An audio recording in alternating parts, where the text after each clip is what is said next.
Welcome back to my channel. It's your girl Miss Sharice. This is a very positive video. It's how I managed to move my business from around 1,000 revenue per month to over 10,000 revenue per month within the space of 4 months. I was hella broke. I was literally scrimping and saving, and obviously I am not an employee of my company, so I can't pay myself a salary. I pay myself a dividend. There was no lump sum for me to be taking out, so I was literally living off nothing.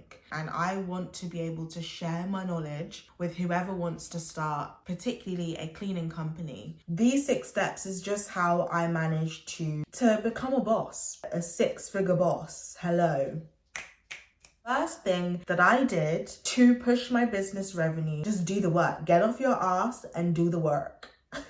But no, not in the words of Kim K, get a niche. Finding a niche will allow you to focus on one thing. So the cleaning industry is huge. There are so many services that you can provide when you have a cleaning company. You can do carpet cleans, window clean, blind cleans, and end of tenancy cleans, house cleans, Airbnb cleans. Like, there's so much. And I was doing it all. When I first started this business in 2019, your girl was doing every single cleaning service out there, and that is not the way forward. My niche is end of tenancy cleaning and after build cleaning. I do still do house cleans, but they are old clients that have stuck with me literally since 2019. What I realized was when I found my niche, it's a whole lot easier to first of all find great cleaners to do that, because you're specifically looking at one category. It was a whole lot easier to sort out my pricing strategy. The reason why I chose that niche is because end of tenancy and after build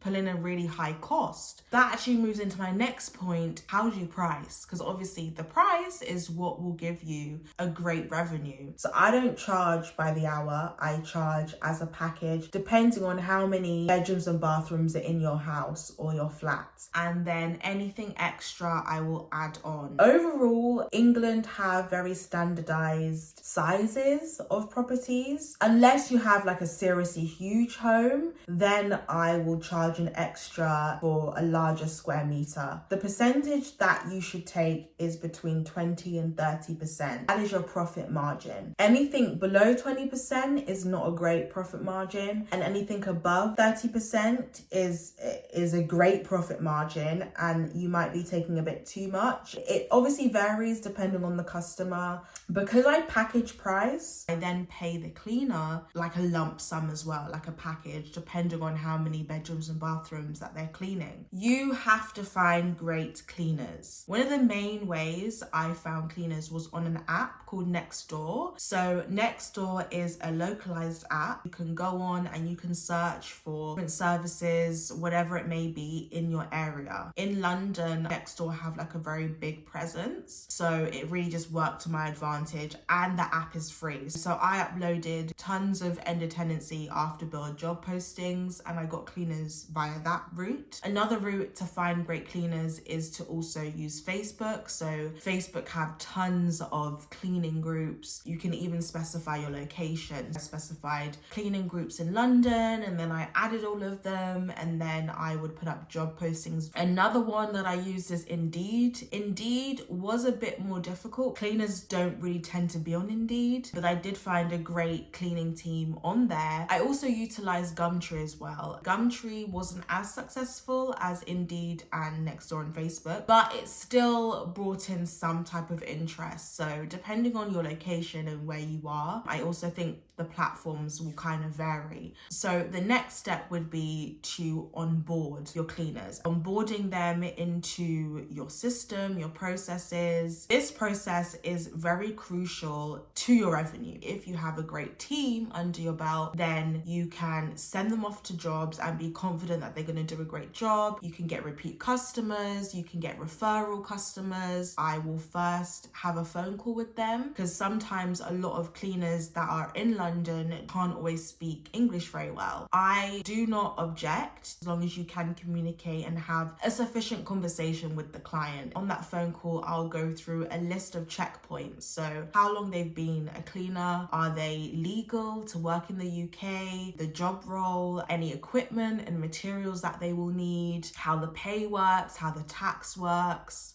insurance works, if they have any recommendations, either pictures or videos that they could send me of their cleaning, any specialities that they specialize in the cleaning world. And then after the call, they will then have to send me all of their documents, and then I will set them up with a booking. For the booking, I'll send them a list of checkpoints that they should follow. So not like do this, do that, because they should be well established. Once they have finished the job, they have to send me pictures and videos just so I can quality check. I used to go there in person, and then I realized it's not really efficient for me to keep going there. So as long as I get extensive pictures and videos, I can then confirm whether the job is satisfactory. Lastly, I personally don't have staff. I have subcontractors. In the onboarding process, they are notified that this is not an employee-employer contract. So they have to sort out their tax, they have to sort out their own insurance, and they also have to sort out their own equipment and materials. So I am literally finding established cleaners, established cleaning teams that have everything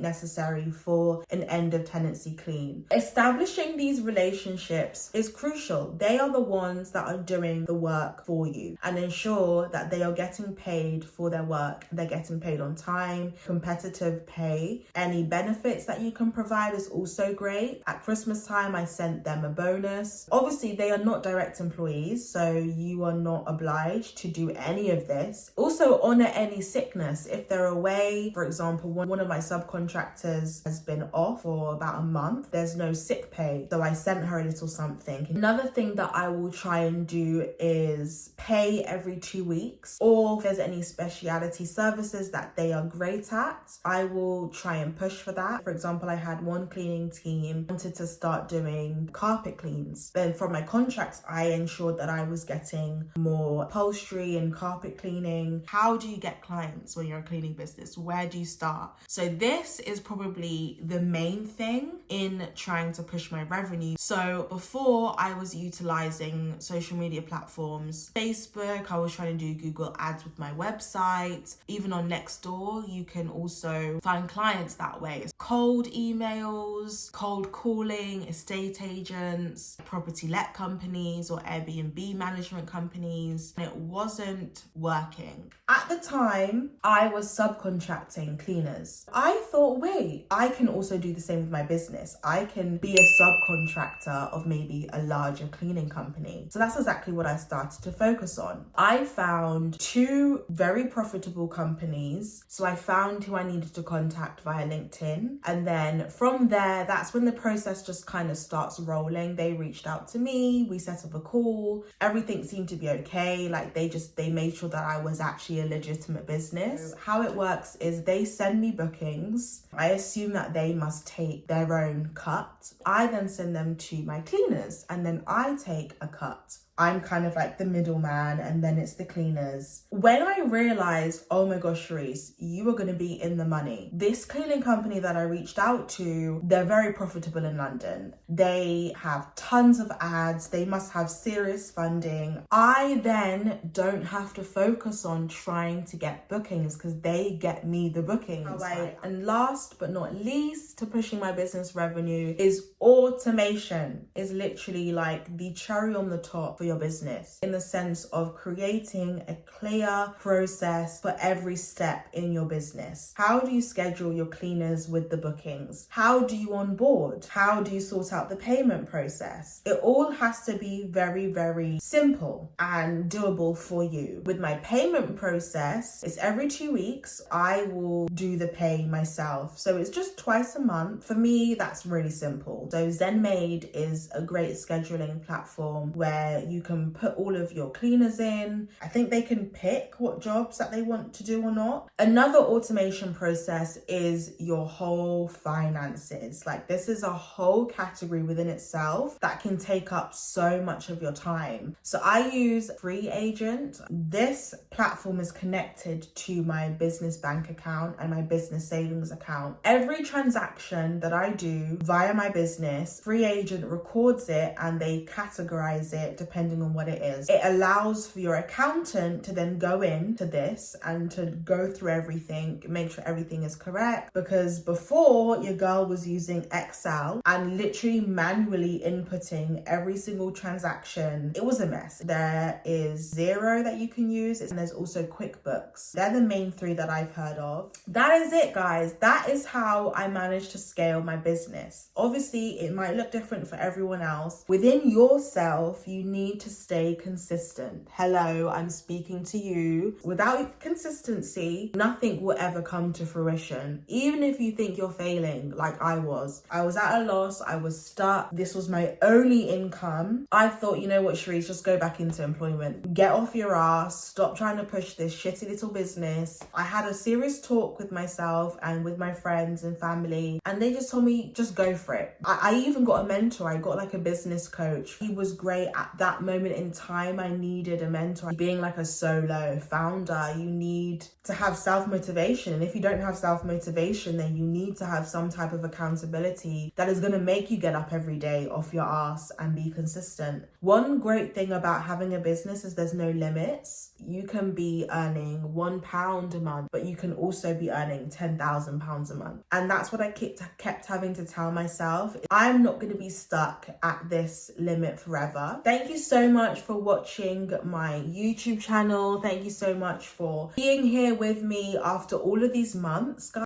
There's been zero activity, so thank you for that. Any questions, any tips that you have for me, feel free to write in the comments below. Like, if you haven't subscribed, hit that subscribe button. Mwah.